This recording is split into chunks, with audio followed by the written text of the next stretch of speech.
You joined me at Tuff Gong Studios here in Kingston, Jamaica, one of the most famous recording studios in the world. Famous perhaps because it was founded by Bob Marley, the reggae legend. He founded it as an independent outlet for himself and other musicians. Now, it's not in the original location where he recorded his famous albums. It's moved since he died. But it's quite exciting here. There are a few little original elements. There's some original vinyl pressing machines. There's the original organ, which Bob Marley used to record the studio version of No Woman, No Cry, and also took on tour to do the famous live version from the Lyceum in London. No woman, no cry. No woman, no cry. Now, I'm sitting here in the green room. It's a place where the musicians come to relax, and I can tell you there's definitely that traditional Jamaican relaxing smell in the air in here. And today we're going to talk about Caribbean culture and identity through music. So we've brought together 3 musicians, and they join me now from Cuba, Trinidad, and here in Jamaica. I am Jubba White from the band DUBTONIC KRU in Jamaica, award-winning best new band in the world by GBOB standards.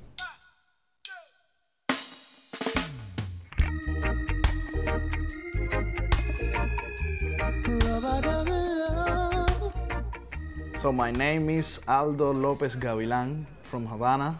I'm a pianist. I play classical music and jazz and a little bit of everything.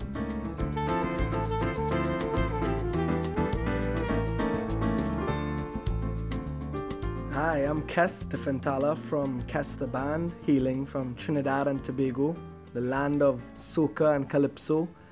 We play soca music. We're a part of the carnivals around the world and especially popular in Trinidad.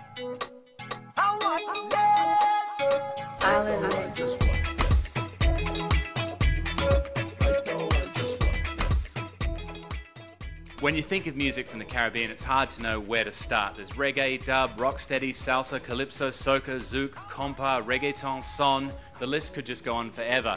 This is music that comes from a very small part of the world, but it punches above its weight. I mentioned Bob Marley here at Tuff Gong Studios. He's probably the world's biggest ever superstar from the developing world. Juba, why does music from the Caribbean carry so much influence? It's been so famous worldwide.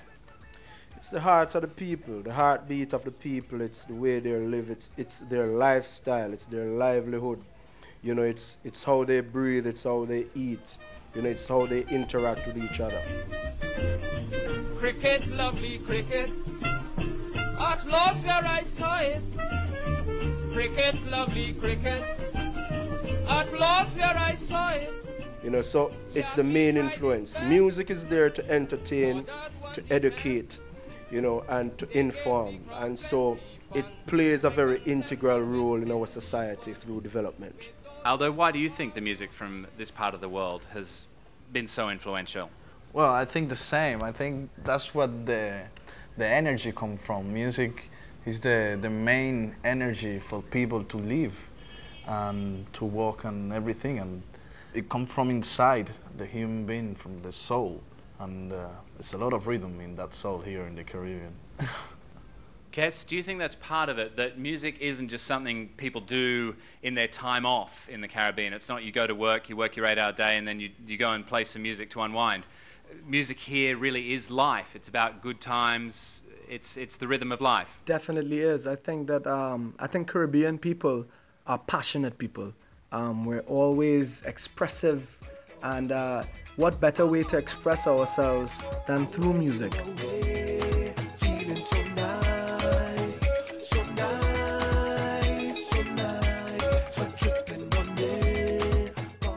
So music has been a part of our existence for centuries, and we've been using it to help ourselves get along, get through life, and that passion and that purity really comes out in our music, and I think it resonates worldwide. People feel it. It's on a deep soul level, and it's what we do and who we are. You talk about expressing yourself. Kes, do you think music is also a way to express yourself politically?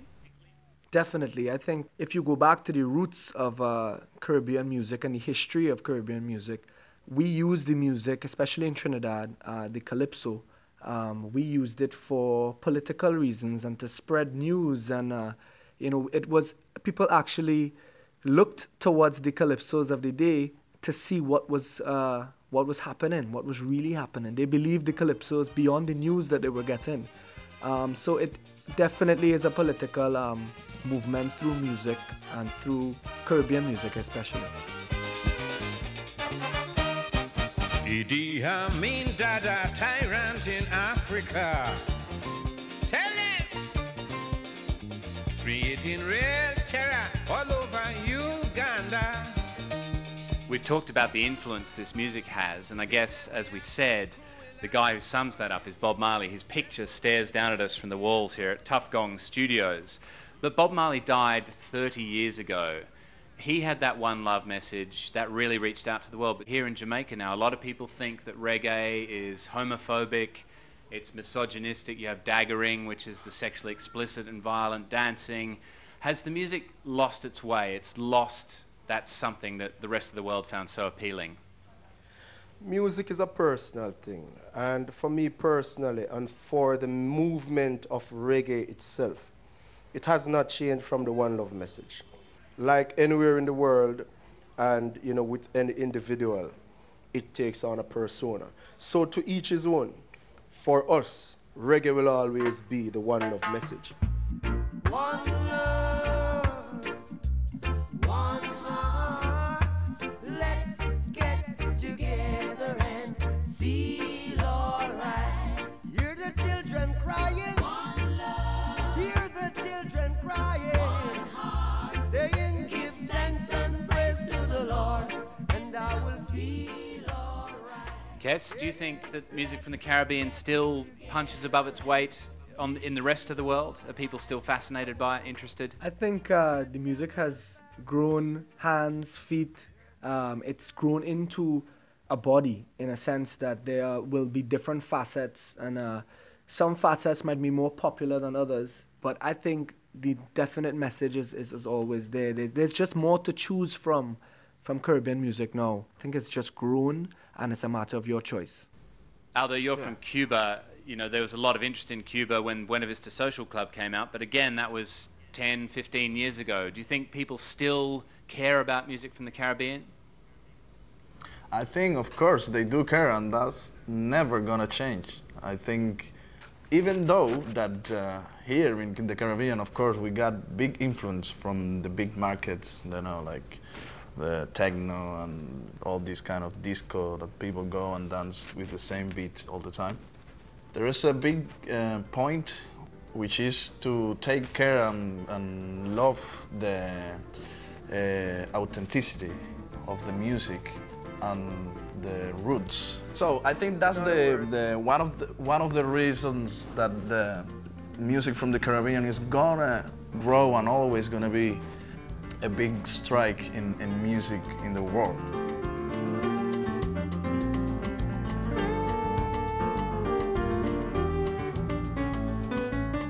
Life will always be an evolution, and hence with music the same. Life influences music, music influences life. Through the evolution there will be branches, and from the branches will be differences. And so the root will remain, and the root will remain strong. But of course the root, through the evolution, will produce different branches. Hence you will have the diversity in the music, in the culture. Music is to educate, it's there to inform, and it's there to entertain. So there's always going to be diversity through evolution. Real Jamaican, yo. Loving and kind with the warmest smile. We know I'm not a terrorist blow. Like how when me see a one down so. We bullet a fly to and fro. And to and fro and to and fro. Some bad boys be gonna take it down low. And make we pretty color them show. Because the world don't know who we are. Every Jamaican is a rising star. The world love we because of we culture. And not that them run we dumb for. I never hear them man free come, yeah. Jamaican boys they love to see gonna cut out the